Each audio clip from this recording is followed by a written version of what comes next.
Hi guys, today I've got these quick and easy edge-to-edge shaker cards to share with you all. I got the inspiration for these cards from a lawn fawn tutorial. I'll put the link to it in the description box below. And when I say quick and easy, they really were. For cards that look quite detailed in my opinion anyway, they took around 15 minutes per card to make. Because I did it in batch process rather than just doing one complete card and then doing a second complete card, I did like parts of the process together. That sort of saved time, so that is definitely the way to go. And for the first two cards, I decided to use these background papers from the Let It Shine collection from Lawnform, and I'm using standard 5x7 cards. So I just trim these down a little bit smaller to fit on the front of the card, but to leave a border around the edge. And what I do is I take a 5x7 card bag and I just want one side of it, so I just cut around the edges till I've got one side left. You can use sort of any plastic wrapping that you've got lying around. But I just found that this was going to be the perfect size, so it made it really easy for me to keep it like nice and neat. And once I've cut the card bag down, I wrap it around my background paper and I just use double-sided tape and I tape it all down. And I'm having to snip little bits off to make it fit properly. I just want to make sure that everywhere is sort of taped down so that the sequins can't get out anyway. Later in the video I do some blended backgrounds with Distress Oxide inks, but if you wanted to reduce the time of making your cards even further, you could just use papers for all the backgrounds and that will save you even more time. I found this year doing my Christmas cards that batch making really is the way to go. I really do love doing individual cards for everyone, but sometimes there's just not the time, and I've saved so much time making similar cards all in one go rather than making completely individual different cards for each person.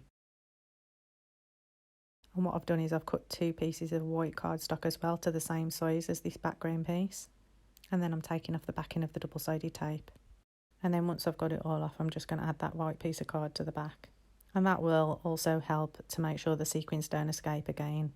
That was another handy tip that I got from the lawn fawn tutorial. Okay, so now I've got one of my sequin mixes. This is the traditional sequin mix. I would have said that you could go and buy it from my Etsy shop, but it's actually sold out now, this one has.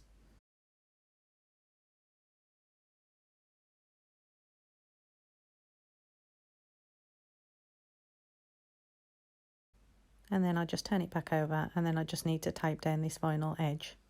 And I realised here that I shouldn't have put that white backing on, the white card on first. I should have left that until I'd put the sequins in so that I could then tape that down and then tape the white card on the top. So I made a little mistake there. I think it's good to sometimes leave the mistakes in just to show you, you know, and then maybe when you do it, if you have a go, you won't make the same mistake as I did. But usually, you know, you can find a workaround for most of these things like I have here. I've just pulled the backing card up a little bit, and because it's not going to be visible when the card's completed, it doesn't really matter if it's got a couple of creases in it anyway.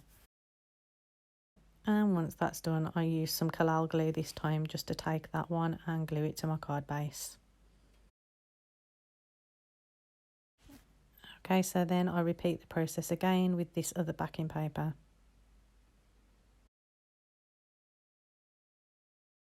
And again, once I've got it done, I add some sequin mix in.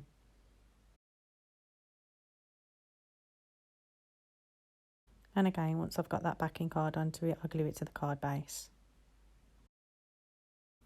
Okay, you'll see the process that I decided to take was to do the backgrounds first with the sequins in, and then to go back once I've got all the sequin edge-to-edge parts done and decorate all the cards at the end. And so I did the cards where I used papers first for backgrounds, and then I did a couple where I ink blended the backgrounds. And here I'm just taking some Distress Oxide ink and I'm ink blending myself a red background. And I've also got a Memento dewdrop there. I can't remember whether I used that or not. I think I just use Barn Door and Abandoned Coral. Okay, so for that part I just showed you the ink blending, and then I'm straight here to the point now where I'm putting the sequins in. Because you've already seen that part of the process, I won't show it you over and over again.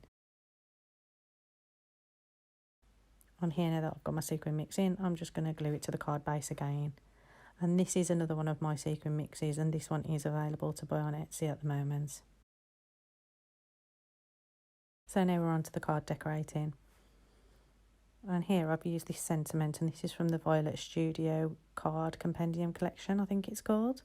So it's not actually from the Christmas collection, but I do believe that they've got some of these pieces in the Christmas collection as well. I think it's supposed to be a tag maybe, this sentiment, so I just add a ribbon over the top of the hole. And I think that that's enough with the sequins and the stripy background. It's quite detailed. And so for this card, I use another sentiment from the Violet Studio card compendium collection. And then these die cuts are ones that I have purchased the designs for and then made them myself in Cricut Design Space and then die cut out. And so I just move everything around and position it how I want it to be on the card base, and then I glue everything down once I'm happy with where it is.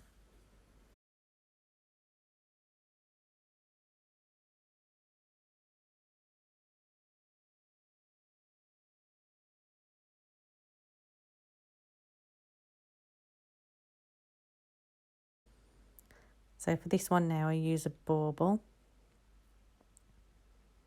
and this bauble came free with one of the card making magazines, as did the sentiment.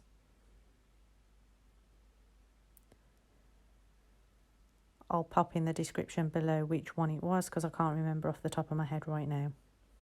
And again, I just arrange everything how I want it, and then I adhere everything down.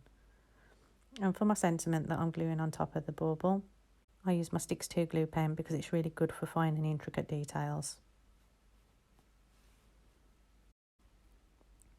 And off screen I ink blended 2 more card backgrounds. I'd run out of memory on my phone, and so I couldn't record my ink blending for those ones. However, the process is the same as the red background. And again, I just use Distress Oxide inks. And again, this is another of my sequin mixes that you can buy on Etsy. And this snowflake that I'm adhering to the card now using my Stix 2 pen again, I did it on my Cricut Maker. And this one is the one that's most similar to the Lawn Form one. I haven't got the die that they use in the Lawn Form videos, but it is a gorgeous die, one that I'll definitely be getting in future. And so for this I decided I want to heat emboss my sentiments so that it's silver and it stands out on the card. I'm not a massive fan of heat embossing. I find it just quite faffy. The results are quite good, but I just always struggle with it. It's like I've got this little circle now, and then holding it with the tweezers and, you know, using the embossing tool, I just really struggle with it, and I just find it quite frustrating, but it does have a good effect. And so you saw that I used my anti-static tool to make sure that the embossing powder didn't stick anywhere that I didn't want it to. And then I just used the heat tool on the front and the back of the circle to make the powder melt. And then once it's done, I adhere it to the card in the middle of the snowflake.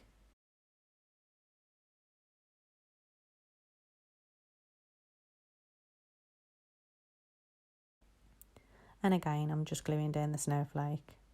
I didn't glue the snowflake quite how I wanted it to be. I would have preferred for one of the pointy parts to be at the top, but once it was down, so I've just had to live with that. And the sentiment again is from the Violet Studio card compendium. And so there you have it, 5 really quick and easy edge-to-edge shaker cards. And I feel like less than 15 minutes per card that looks like this is definitely a quick card in my books anyway. And I hope you all agree. Okay, I hope you enjoyed this one, guys. Thanks for stopping by. Hopefully I'll be able to get a couple more Christmas card tutorials up. I've got one more coming soon, which will be 15 quick and easy cards. So don't forget to hit the like button and subscribe so that when I upload that new one, you'll be able to check that out as well. Okay, I think that's it for now, guys. See you soon. Bye.